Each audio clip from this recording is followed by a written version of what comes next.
We started in ice cream when we were dairy farmers and milk quotas came in. The first year we had 30 bull and heifers, which we then carved down. They allocated milk quota to your previous 3 years production. We'd only actually had the 1 year. We'd worked out to remain on the farm, be viable, we needed to be milking a minimum of 80 cows. We were awarded enough for 30 cows worth of milk. So we had to look really fast at something else that we could do on the farm to be able to make enough money to stay here, live here, and bring up our 3 boys. And so we started in ice cream.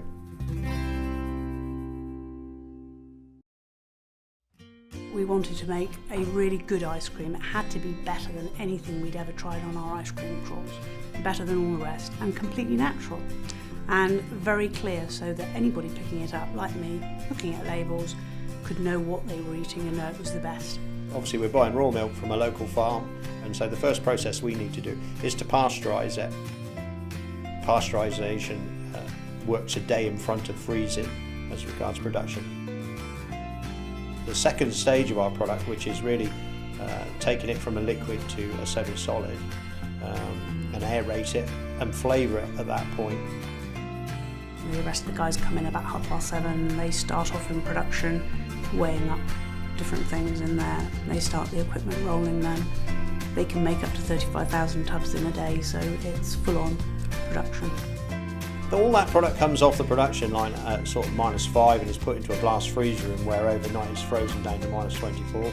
Part of the early morning job is to clear that room and empty it out into our main storage facility so that that can be refilled during the day for production. All the delivery vehicles leave early, they've all got to pick their orders, load up and go out. The early part of the morning is a very busy section of the day really.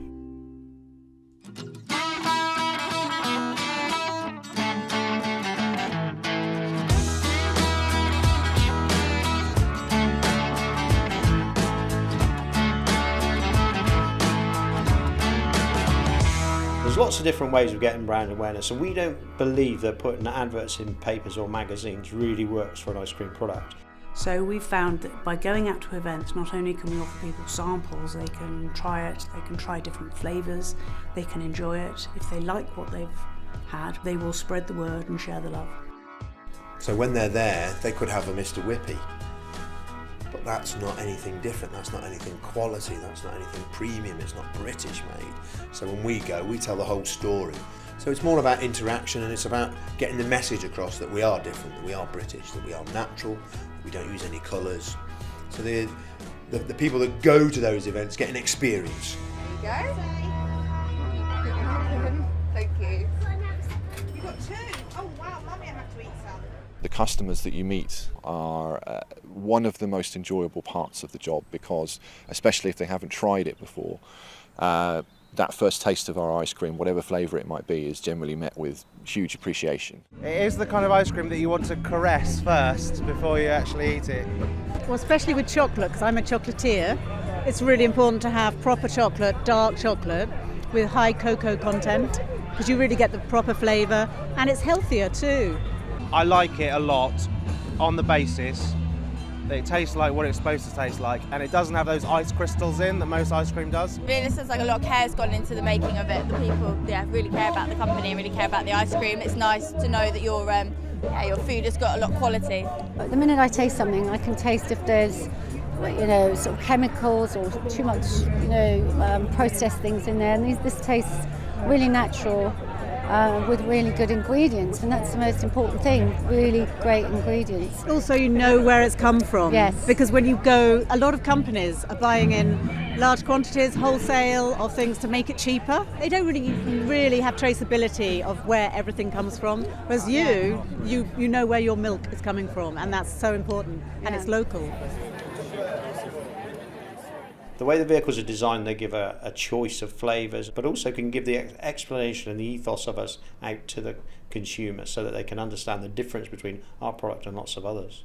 The fleet is growing each year. Every year over the last 4 years, we've had an additional vehicle, which means that we're willing to take on bigger and larger events that in the past we may have been excluded from because of our size.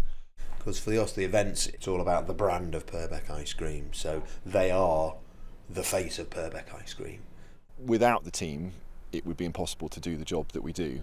I need, vibrant, energetic and friendly, happy, outgoing people. I've got some great new members of the team this year, and I've also got some guys who enjoyed it so much last year that they're back. I've chosen Purbeck Ice Cream because of the fresh local produce that goes into making the ice creams. It's appealing because it's something that's produced in the area that they don't get a chance to taste anywhere else. People associate then the ice cream with the area. What we do is a wide range of flavours, both traditional and innovative. So we start from the mini tubs, which are 80 ml, up to the 125 ml tubs with a spoon and lid, 500 ml take-home tubs for retail customers, 2 litre family packs, 4 litres which go for catering for hotels and restaurants, and then the 5 litres and 2.5 litre Napolis, which are for scooping parlours.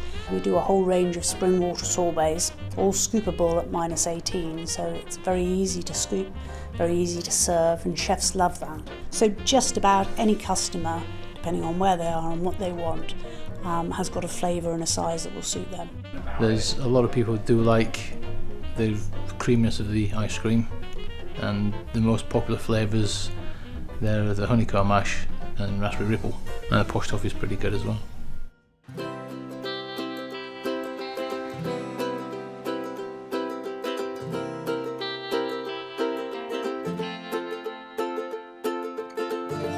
It's a hidden chocolate dinosaur in ice cream. The concept of the Digosaurus is to excavate the dinosaur, find the trilobites in the bottom first of all, excavate the ice cream. Nobody else has hidden a dinosaur in ice cream, so I think that's the first. I don't think anybody else would be mad enough to do it. Pretend you're a fossil hunter. It is fascinating watching other people eat it. And it's a bit of fun, you're looking for the dinosaur.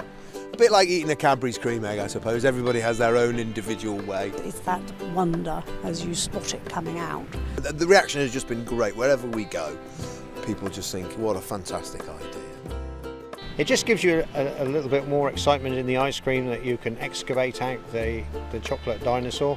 So yeah, it's a little bit unique. The Digosaurus is in the individual portion tub. We then have the Purbeck rocks and the ammonite bites. The ammonite bites is a chocolate ammonites and trilobites in a vanilla ice cream. The Purbeck rocks is honeycomb ice cream, and it also has milk chocolate dinosaur footprints. Far too big to put in a tub of the original, so it's a little chocolate imitation. And again, that's available in a 5 litre or a 500 ml take-home pack. We give 5p back to the Jurassic Coast Trust for every retail tub sold. So that's a great help for the coast, and we like to commit to our local area, and that's a good way of us being able to do that. The World Heritage Site was not being as supported perhaps as well as it used to be, and they were looking for companies to assist support, and we felt that if we brought out the Jurassic range and 5p of each pot went to maintain the Jurassic coast, it would be a good thing all round.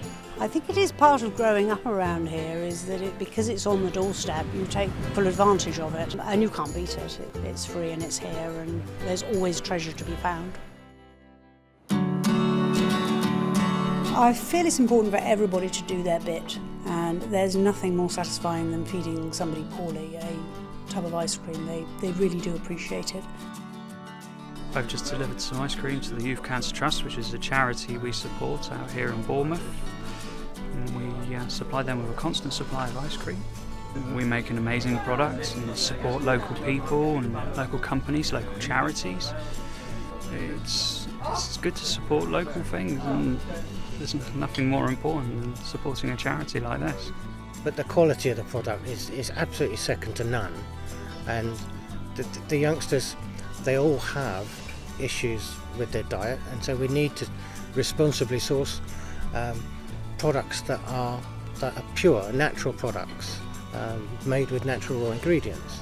And the fact that Purbeck insist on all local suppliers that provide them with their ingredients for their ice cream, it fits well with the sort of ethos we have to regard as far as our food provision.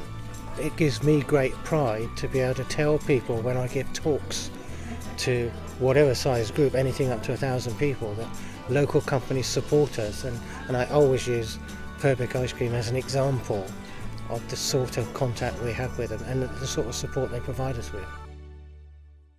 I mean, we're very proud of our company, and we're really excited to have got where we did. When we started the company, we never anticipated getting to the size and to the brand recognition that we now have. We surround ourselves with lovely, vibrant people, all local, who've got the same sort of ethos and morals as us, so we all work really hard, we support each other, we know we're making a really good product.